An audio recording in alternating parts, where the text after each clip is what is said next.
नमस्कार, MP first news में आपका स्वागत है और मैं हूं आपके साथ साक्षी। चलिए बढ़ते हैं खबरों की ओर।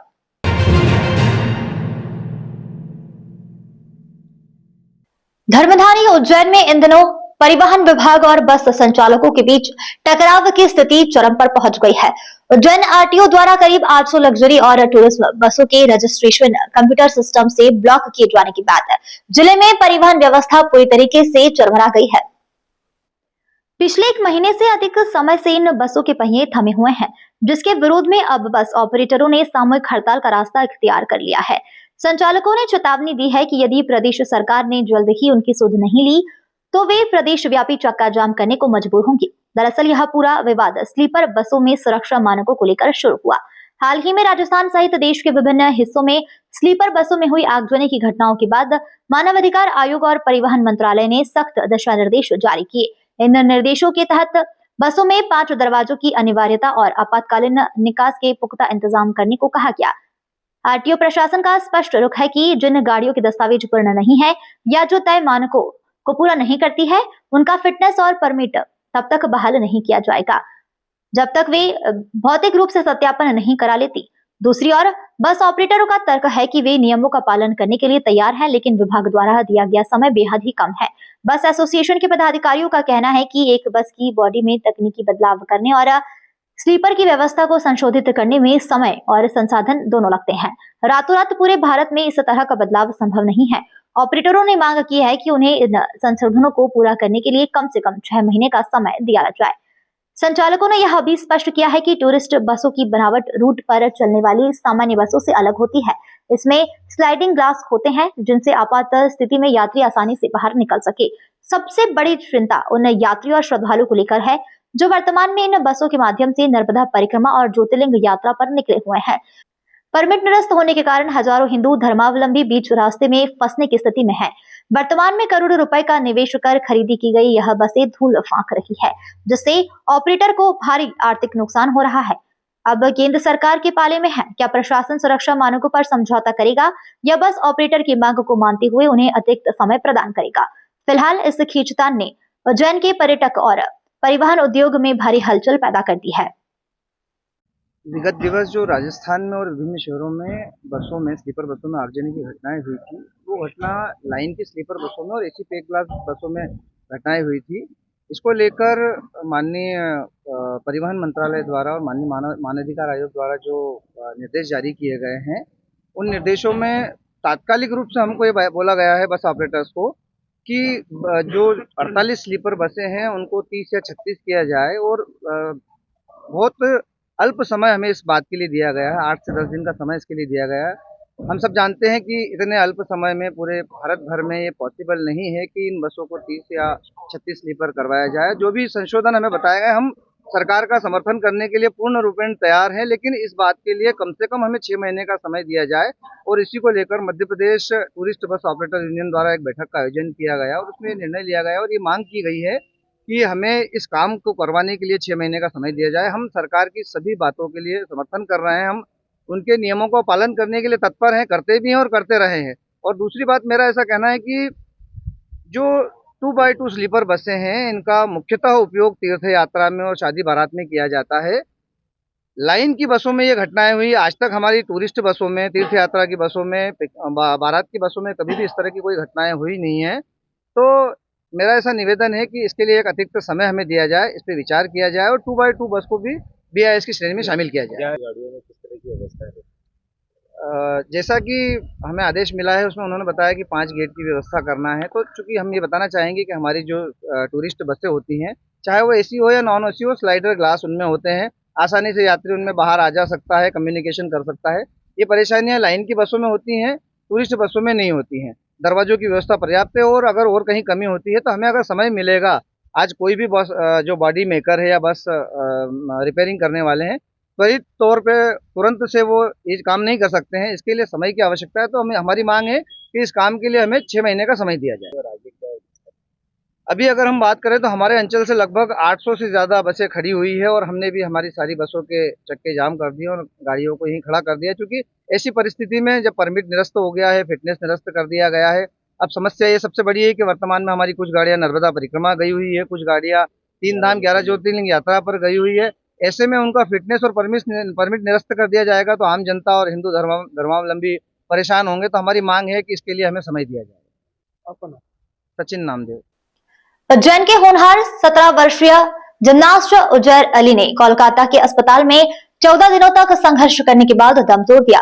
16 जनवरी को नेशनल चैंपियन के वार्म अप के दौरान सिर के बल गिरने से उन्हें गंभीर चोटें आई थी।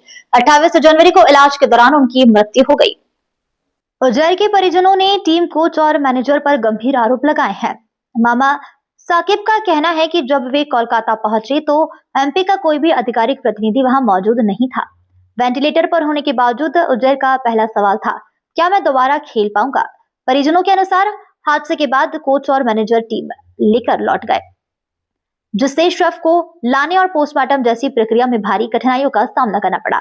हालांकि टीम मैनेजर ने आरोप को नकार दिया है, लेकिन एक टॉपर जिम्नास्ट को इस तरह अकेले छोड़ दिया जाना खेल प्रशासन पर बड़े सवाल खड़े करता है। उजैर का शव विमान से इंदौर और फिर उज्जैन लाया गया। जुम्मे की नमाज के बाद शव का अंतिम संस्कार किया गया। ये स्कूल ओपन नेशनल जो जिम्नास्टिक प्रतियोगिता होती है, कंपटीशन होता है, वो खेलने गया था। तकरीबन 11 जनवरी को वो यहाँ से निकला था। इससे पहले भी वो नेशनल खेल चुका है, 2 बार मेडल, 3 बार मेडल ला चुका है और मध्य प्रदेश को रिप्रेजेंट कर रहा था। वो वेस्ट बंगाल में कंपटीशन था, वहाँ गया था। 16 तारीख को हमें सूचना मिली कि वो इंजर्ड हो गया है। वैसे ही हम यहाँ से बाय फ्लाइट कोलकाता पहुँचे तो वो हॉस्पिटल में एडमिट किया था वहाँ पर। नेक्स्ट डे उसके मतलब हमें बंगाल के कुछ लोग जो वहाँ पर ऑर्गेनाइजर थे वो मिले, एमपी से कोई नहीं मिला हमें। उसके पीछे रीज़न हमें पता नहीं। उसके बाद फिर 2-3 दिन के बाद उसको वेंटिलेटर पे शिफ्ट कर दिया। सर्जरी बहुत हाई रिस्क की सर्जरी बता रहे थे और देन उसकी फिर डेथ हो गई। तो जब डेथ हुई तब हमें एमपी के जो लोग थे, जो मैनेजर बन के गए थे यहाँ से, और जो उसके ऑफिशियली कोच थे जिनको गवर्नमेंट ही करती है, तो वहाँ उनकी अगर हमें सहायता मिलती तो हम उसके बॉडी को लाने में हमें इतनी कठिनाई नहीं होती। बहुत कठिनाई का सामना करना पड़ा। उसका जो पोस्टमार्टम ही 24-25 घंटे बाद हुआ। तो वहाँ पर ऐसा, वहाँ के लोकल सपोर्ट हमें मिले, लेकिन एक एमपी के जो रिप्रेजेंटेटिव थे वो नहीं थे वहाँ से।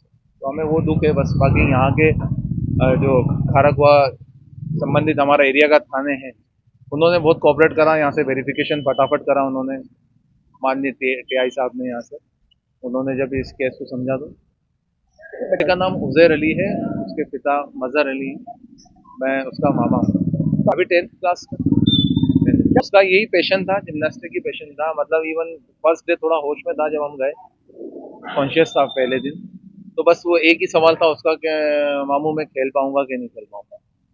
ये मतलब बड़ा इमोशनल सवाल था उसका। तो उसको बहुत ही आगे जाना था और उसके लिए बहुत ब्राइट फ्यूचर था। मतलब हम ये उम्मीद करते थे उससे कि ये बहुत अच्छा आगे जाएगा, और करा भी उसने, प्रूव भी करा आपने। आपका नाम? मेरा नाम साकिब खान, मैं उसका मामा हूँ। सत्य और अहिंसा के पुजारी राष्ट्रपिता स्वर्गीय महात्मा गांधी जी की पुण्यतिथि पर शहर एवं जिला कांग्रेस कमेटी द्वारा स्थानीय क्षीरसागर उद्यान स्थित बापू की प्रतिमा पर पुष्पांजलि अर्पित कर श्रद्धांजलि कार्यक्रम आयोजित किया गया। कार्यक्रम में कांग्रेस जनों ने महात्मा गांधी के विचारों को नमन करते हुए उनके बताए हुए मार्ग पर चलने का संकल्प लिया। इस अवसर पर तराना विधायक महेश परमार एवं शहर कांग्रेस अध्यक्ष मुकेश भाटी विशेष रूप से उपस्थित रहे। नेता प्रतिपक्ष रवि राय ने कहा कि 30 जनवरी का दिन भारतीय इतिहास का अत्यंत ही पीड़ादायक दिन है, जब राष्ट्रपिता महात्मा गांधी की गोली मारकर हत्या कर दी गई थी। गांधी जी ने सत्य, अहिंसा, भाईचारे और सामाजिक समरसता के सिद्धांतों से देश को नई दिशा दी है। आज के समय में उनके विचार और अधिक प्रासंगिक हो गए हैं। जब समाज में नफरत और हिंसा बढ़ रही है, महात्मा गांधी का उद्देश्य केवल आजादी पाना नहीं, बल्कि एक ऐसे भारत का निर्माण करना था जहां सभी वर्गों को समान अधिकार, सम्मान और मिले। कांग्रेस पार्टी गांधी जी के सिद्धांतों को आत्मसात कर लोकतंत्र, संविधान और सामाजिक न्याय की रक्षा के लिए निरंतर संघर्ष करती रहेगी। कार्यक्रम के अंत में सभी उपस्थित कांग्रेस जनों ने महात्मा गांधी के जीवन से प्रेरणा लेकर सत्य, अहिंसा और देश सेवा के मार्ग पर चलने का संकल्प लिया। कार्यक्रम में वरिष्ठ कांग्रेस जनों के साथ सेवा दल शहर एवं ग्रामीण, महिला कांग्रेस शहर एवं ग्रामीण, युवक कांग्रेस NSUI शहर, ग्रामीण ब्लॉक अध्यक्ष व प्रभारी सभी पार्षदगण, IT सेल, विभिन्न प्रकोष्ठों के पदाधिकारी, मंडलम एवं सेक्टर अध्यक्ष, BLA साथी सहित बड़ी संख्या में कांग्रेस कार्यकर्ता उपस्थित रहे। आज राष्ट्रपिता महात्मा गांधी जी की पुण्यतिथि के अवसर पर शहर जिला कांग्रेस कमेटी के नेतृत्व में, मुकेश भाटी के नेतृत्व में कांग्रेस पार्टी के सभी साथियों ने पूजनीय बापू जी के श्री चरणों में श्रद्धा समर्पित की। हम सब लोगों ने मिलकर श्रद्धांजलि बापू के श्री चरणों में अर्पित की।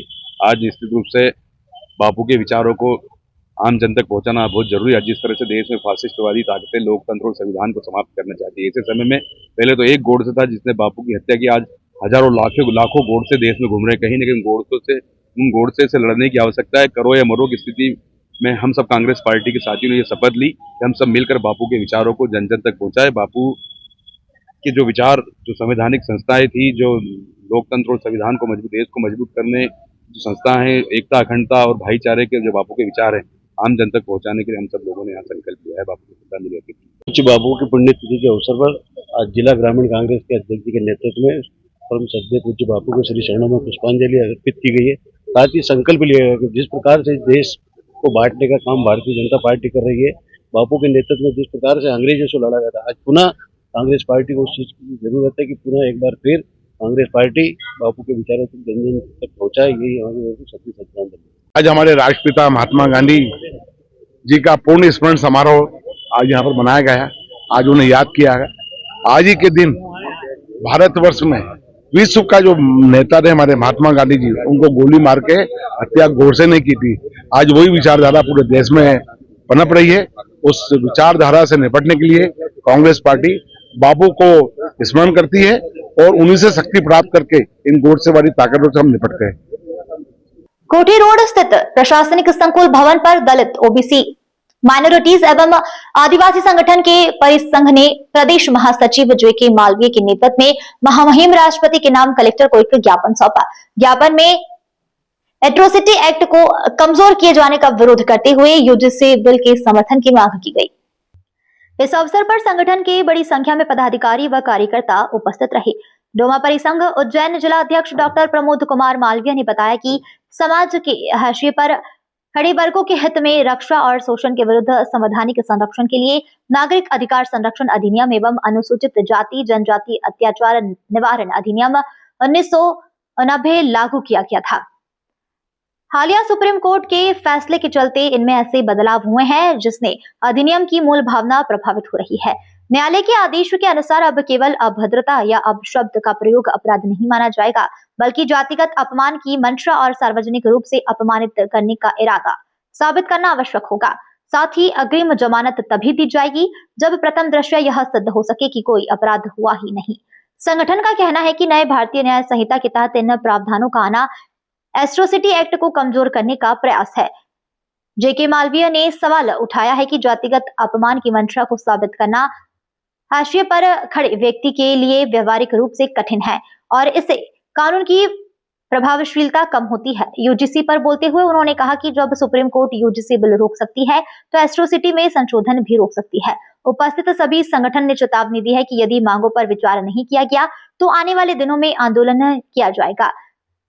आभार जिला अध्यक्ष प्रमोद मालवीय ने माना। इस अवसर पर प्रदेश अध्यक्ष राहुल बालेचा, रविदास समाज सेवक संघ के अध्यक्ष किशोरीलाल सूर्यवंशी, परिसंघ के संभागीय महासचिव डॉक्टर संतोष वारुड, जिला सचिव हरिवंश राय, संयुक्त सचिव संजय राय, महिदपुर ब्लॉक अध्यक्ष राधेश्याम रघुवंशी सहित सतीश मरमट, सुंदरलाल वरुड, आशाराम गहलोत, संजय नरेंद्र परमार, बलराम देवड़ा, नागजीलाल परिहार, ऋतिक परमार, उमेश देवड़ा, रवि कटारिया आदि गणमान्य उपस्थित रहे।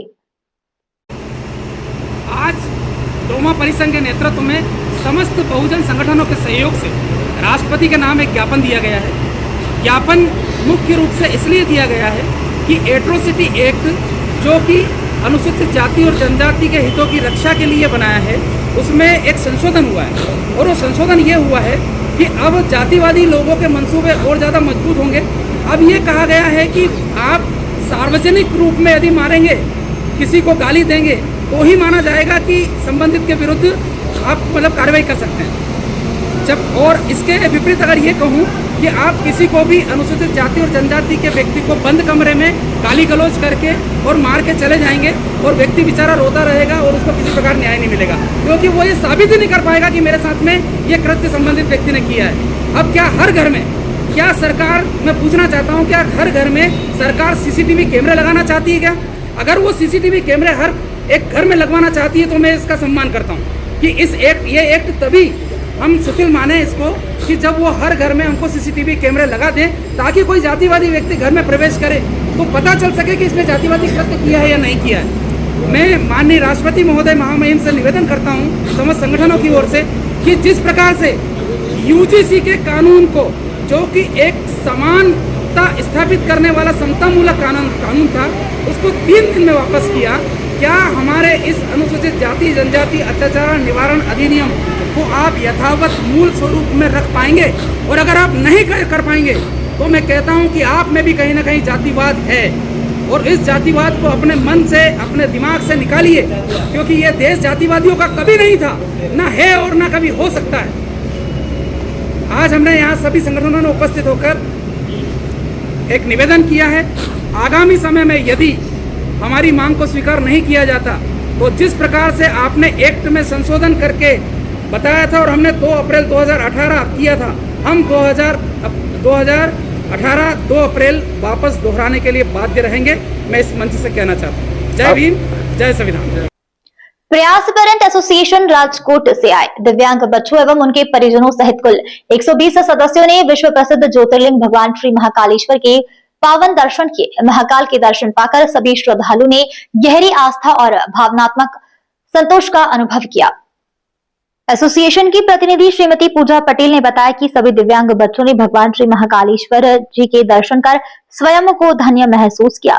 यह आध्यात्मिक अनुभव उनके लिए अत्यंत ही भावुक, सुखद और प्रेरणादायी रहा। उन्होंने श्री महाकालेश्वर मंदिर समिति द्वारा दिव्यांग श्रद्धालु के लिए की गई सुगम, सुरक्षित और सुव्यवस्थित दर्शन व्यवस्था की सराहना की। दर्शन के दौरान श्री महाकालेश्वर मंदिर समिति की ओर से सहायक प्रशासक श्री हिमांशु कॉपरेटर द्वारा सभी दिव्यांग बच्चों का आत्मीय स्वागत एवं सम्मान किया गया। इस अवसर पर बच्चों के चेहरे पर प्रसन्नता और श्रद्धा स्पष्ट रूप से देखने को मिली। मध्य प्रदेश शासन एवं खेल युवक कल्याण विभाग द्वारा खेलो मध्य प्रदेश खेल प्रतियोगिता के अंतर्गत उज्जैन नानाखेड़ा स्टेडियम में राज्य स्तरीय खेल प्रतियोगिता आयोजित की गई, जिसकी जानकारी देते हुए खेल एवं युवा कल्याण विभाग के जिला अधिकारी ओपी हरुड़ एवं लोक कोऑर्डिनेटर घटिया बलवीर सिंह पवार ने जानकारी देते हुए बताया कि यहाँ पर खेलो मध्य प्रदेश खेल प्रतियोगिता के अंतर्गत खेलों की प्रतियोगिता करवाई जा रही है, जिसमें कुश्ती, योग, मलखम एवं रस्साकसी भी शामिल है। इस प्रतियोगिता में जो खिलाड़ी जीतेंगे उन्हें प्रथम 31,000 रुपये और दूसरा 21,000 रुपये और तीसरा 11,000 रुपये नगद पुरस्कार दिया जाएगा एवं विजेता खिलाड़ियों को नेशनल में खेलने का मौका मिलेगा। खेलो एमपी यूथ गेम के अंतर्गत माननीय मध्य प्रदेश के मुख्यमंत्री श्री मोहन यादव जी के दिशा निर्देश और खेल मंत्री विश्वास कैलाश सारंगी के दिशा निर्देश अनुसार यह रस्सा खींच प्रतियोगिता राज्य स्तर की प्रतियोगिता आयोजित की जा रही महिला और पुरुष वर्ग में। जो राज्य स्तर पर विजेता टीम रहेगी उसको 31,000 और 21,000 और 11,000 3 प्राइज है, और तीनों प्राइज माननीय खेल मंत्री जी के इसमें दिया जाएगा। और यहाँ पे रस्सा खींच, योगासन, मलखम और कुश्ती की प्रतियोगिता आयोजित की जा रही है, और सभी को यहाँ पे खाने की व्यवस्था अच्छी है। यहाँ रस्सा खींच के 160 खिलाड़ी पार्टिसिपेट कर रहे हैं, और 20-22 ऑफिशियल जो मध्य प्रदेश रस्सा खींच संघ के ऑफिशियलों की ड्यूटी लगाई गई है। सभी की व्यवस्थाएं ठीक है। जय हिंद, जय भारत। आपका नाम? बलवीर सिंह पवार, ब्लॉक कोऑर्डिनेटर, विकासखंड घटिया। तो ये मध्य प्रदेश खेल और युवा कल्याण विभाग की ओर से खेलो ओलंपिक का आयोजन, राज्य स्तरीय प्रतियोगिता का आयोजन किया जा रहा है, जिसमें यहाँ 28 से 31 तक 4 खेलों का आयोजन किया जा रहा है, जिसमें मलखम, योगासन, रस्साकसी और कुश्ती का आयोजन किया जा रहा है। इसमें जो भी बच्चा जीत रहा है पहले वो आगे बढ़ते जा रहा है, और जो राज्य में इसको जीतेगा वो खेल एसोसिएशन के माध्यम से राष्ट्रीय स्तर पर जाएंगे। अच्छा, इनाम की क्या रहेगा इसमें? इनाम ये यहाँ पे जो भी जीतेगा उनको 31,000, 21,000 और 11,000 का पुरस्कार दिया जाएगा। सर, आपका पूरा नाम? मेरा ओपी हरोड़, जिला खेल अधिकारी उज्जैन। मध्य प्रदेश श्रमजीवी पत्रकार संघ के प्रांतीय अध्यक्ष शलभ भदौरिया आज उज्जैन पहुंचे, जहां स्थानीय पत्रकार इकाई और पदाधिकारियों ने उनका जोरदार स्वागत किया।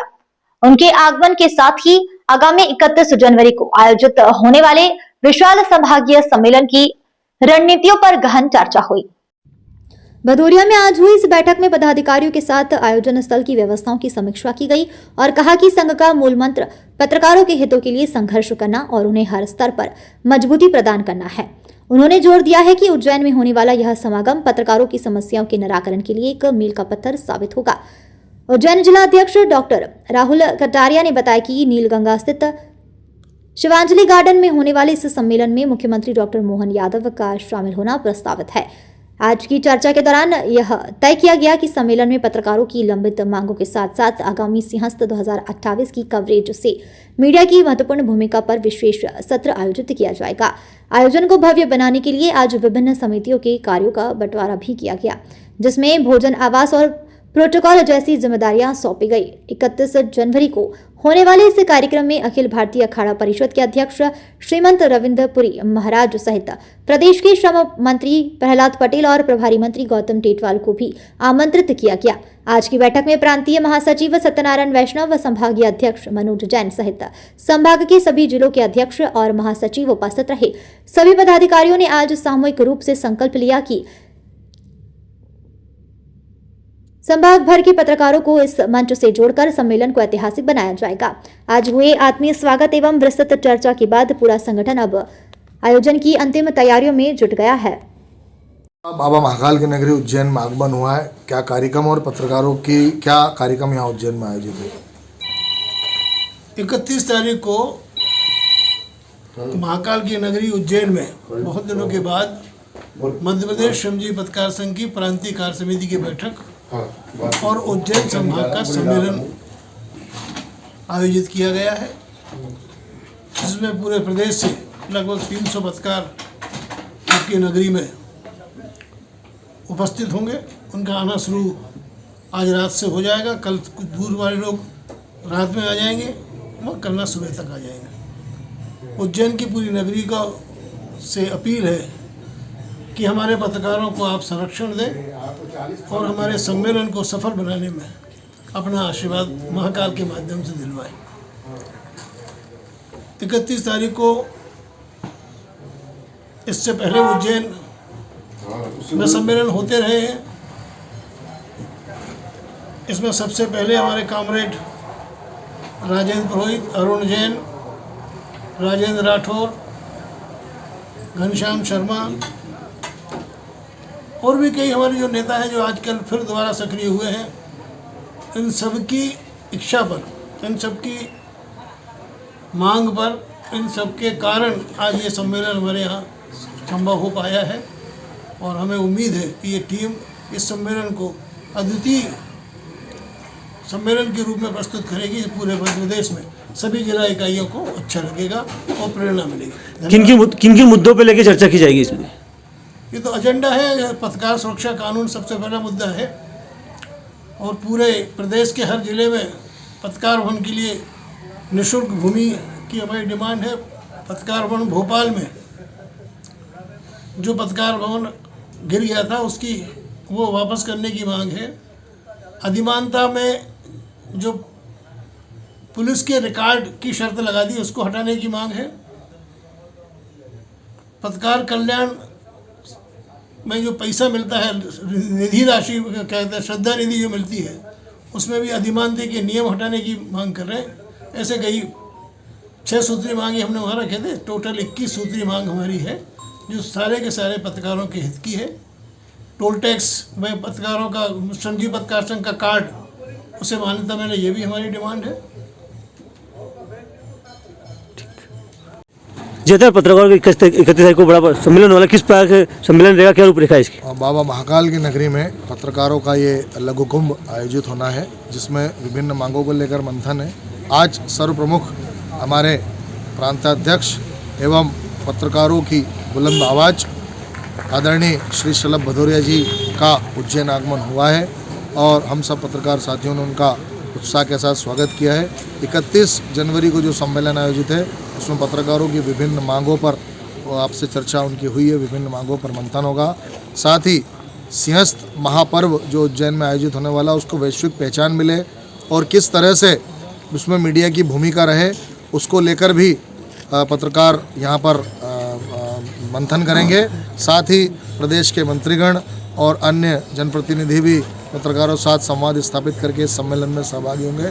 सभी जिलों से पत्रकार उज्जैन में जुटेंगे और इस वैचारिक मंथन को सफल बनाएंगे। मेरा सभी पत्रकारों से आह्वान है कि वो अधिक से अधिक संख्या में आकर इस कार्यक्रम को सफल बनाएं।